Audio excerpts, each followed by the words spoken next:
Recently, my preview of M and Children of the Atom came out, but there was more I wish I would have said about M. So here, I'm going to go a little bit deeper on M and bring up some points that I wish I had covered more in that original video. So the first one is that M says to defeat, not deal damage.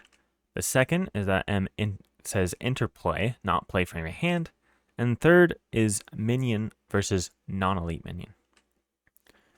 So starting with defeat, not deal damage, this brings up some interesting situations. So if you're against Armored Guard, for instance, who has 3 health with a tough status card, when M enters play, you can still defeat Armored Guard. And that's because defeating the minion is different than dealing damage to the minion. The tough card would prevent dealing damage to the Armored Guard, but it doesn't prevent an effect just from defeating Armored Guard. Shadow King is another example of a similar effect, where while a controlled minion is in play, the Shadow King cannot take damage. If you can meet the conditions of having the Shadow King having less remaining hit points than M, you can still defeat Shadow King even if there's a controlled minion out. And that's an important distinction, and it can lead to some cool plays that you can do with M that isn't just dealing damage. Situations like this make it really important on that distinction of defeating an enemy versus dealing damage to that enemy. So M's effect does a little bit less than Nick Fury's effect, which is dealing 4 damage to an enemy, but there are ways to increase her hit points, and also defeating an enemy is in general a more powerful effect than dealing damage. And then the next one, enters play, not play from your hand. So after M enters play, you get to get her effects. That means that cards like Make the Call, which says pay the printed cost of an ally in any player's discard pile, put that ally into play under your control, will still work because it doesn't require you to play M from your hand like something like White Tiger would. Rapid Response is basically the same thing, but it's a little sad missing out on the damage, but it can still be useful and you're still bringing in an expensive ally. So Rapid Response says after an ally you control is defeated, discard Rapid Response, put that ally into play from your discard pile and deal 1 damage to it. So again, you would get M's effect. The one I'm most excited about though is Mutant Mayhem, which says choose an X-Force ally and an X-Men ally and return them to their owner's hands. Those players play those allies ignoring their resource costs.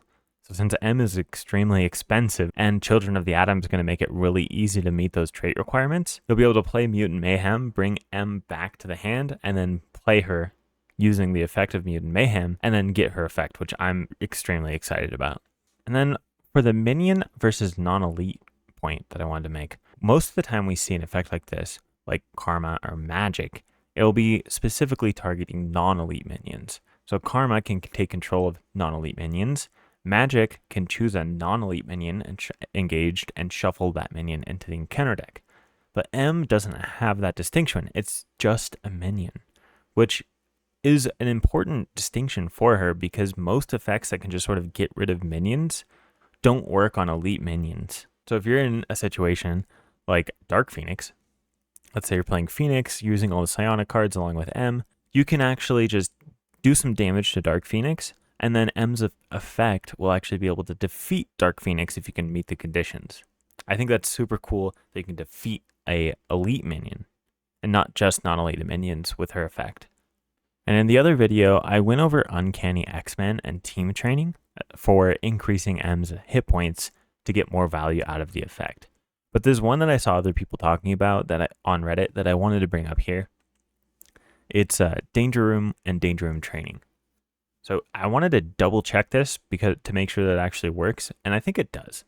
So they're both responses, right? So Danger Rooms is an alter ego response. After an X-Men ally enters play, exhaust Danger Room. Then you can search your deck and discard pile for a training upgrade and attach it to that ally.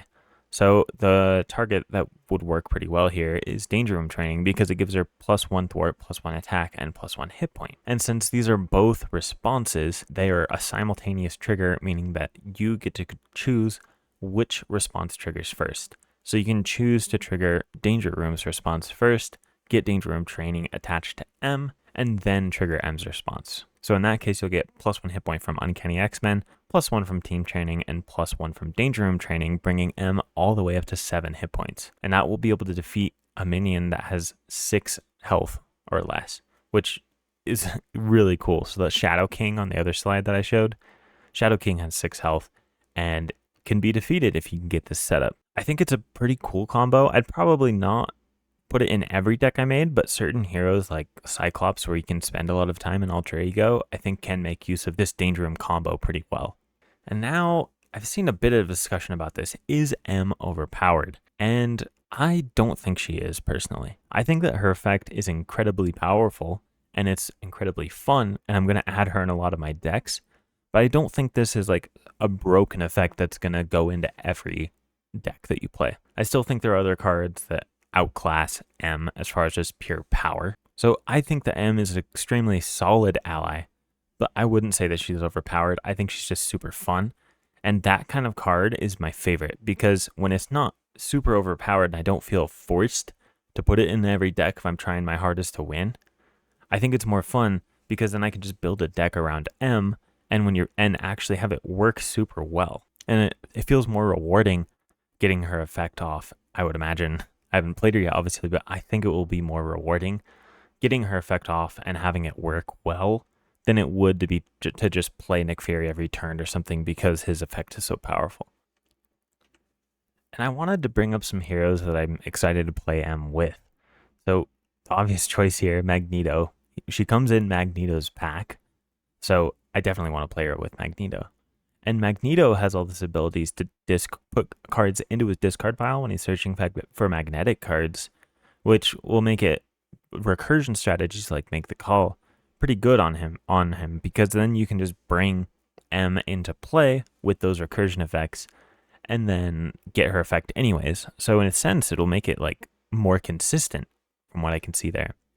Like you'll actually be able to get M into play more often if you build the deck around that. Cyclops for that Danger Room combo I'm talking about, and just having all those other leadership allies, and also experimenting with like different kinds of builds for him. And then Psylocke and Phoenix, I'm really excited to go use the psionic cards with them.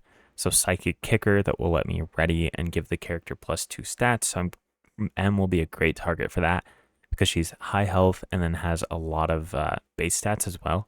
So if you need to, you can bring M in, have her defeat a minion, attack for 3, play Psychic Kicker, ready her up, and then have her attack for 5. And that combo just sounds so fun. I really want to play M with some psionic heroes.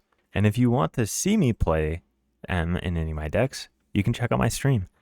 So I'm going to be streaming on Monday, Wednesday, and Friday from 5 to 7 p.m. Pacific Standard Time. And you can see me both on Twitch and YouTube. And then while you're at it, join the Discord. It's really fun in the Discord. Some people there that you can talk to about Marvel Champions or just anything in general. I'm there, so you can ask me questions about the game or just anything. And let me know in the comments what kind of decks and combos you're looking forward to with M. I'm really excited about deck building with M and using M. And I'd like to hear what you guys think too. And if you liked the video, I'd appreciate it if you liked and subscribed. The channel's growing and that's felt fantastic. I really enjoy making videos for you all, and stay zesty, and I'll see you next time.